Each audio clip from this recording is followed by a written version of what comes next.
ఒక్కొక్క పరిణామం ఒక్కొక్కసారి మారిపోతా ఉంటుంది. హైదరాబాద్‌కి సంబంధించి నగరం పెద్దదైపోయిందని దాన్ని మళ్ళీ సరిహద్దుల్లో ఉన్నటువంటి మున్సిపాలిటీలు వేరు చేసేటటువంటి కార్యక్రమం, కార్పొరేషన్ వేరు చేసే కార్యక్రమానికి బీఆర్ఎస్ అలియాస్ టీఆర్ఎస్ శ్రీకారం చుడితే, ఇప్పుడు హైదరాబాద్ నగరాన్ని విస్తృతం చేస్తున్నాడు రేవంత్ రెడ్డి. ఓ మంచి ఆలోచనే. 27 కొత్తగా మున్సిపాలిటీలు గాని ఇవన్నీ విలీనానికి సంబంధించి మొన్ననే అనౌన్స్ చేయడం ఇదంతా జరిగింది.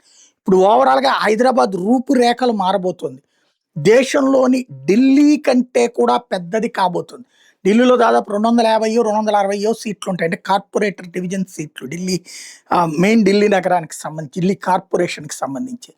ఇప్పుడు హైదరాబాద్ 300 స్థానాలు, అంటే 300 కార్పొరేటర్ సీటర్లతో అతి పెద్దదైనటువంటి కార్పొరేషన్ కింద అవతరించబోతోంది. దేశంలో దాదాపుగా ముంబై ఉందనుకుంటా దీంతో పోల్చుకుంటే 430 ఏమో.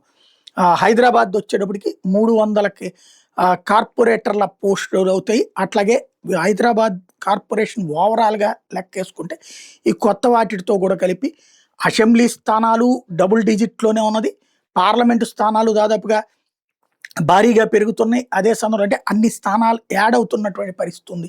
అట్లా కార్పొరేట్ డివిజన్‌లు భారీగా పెరుగుతున్నటువంటి పరిస్థితి ఉంది. ఓవరాల్‌గా హైదరాబాద్ మెట్రో నగరపు రూపురేఖలు మారిపోబోతున్నాయి.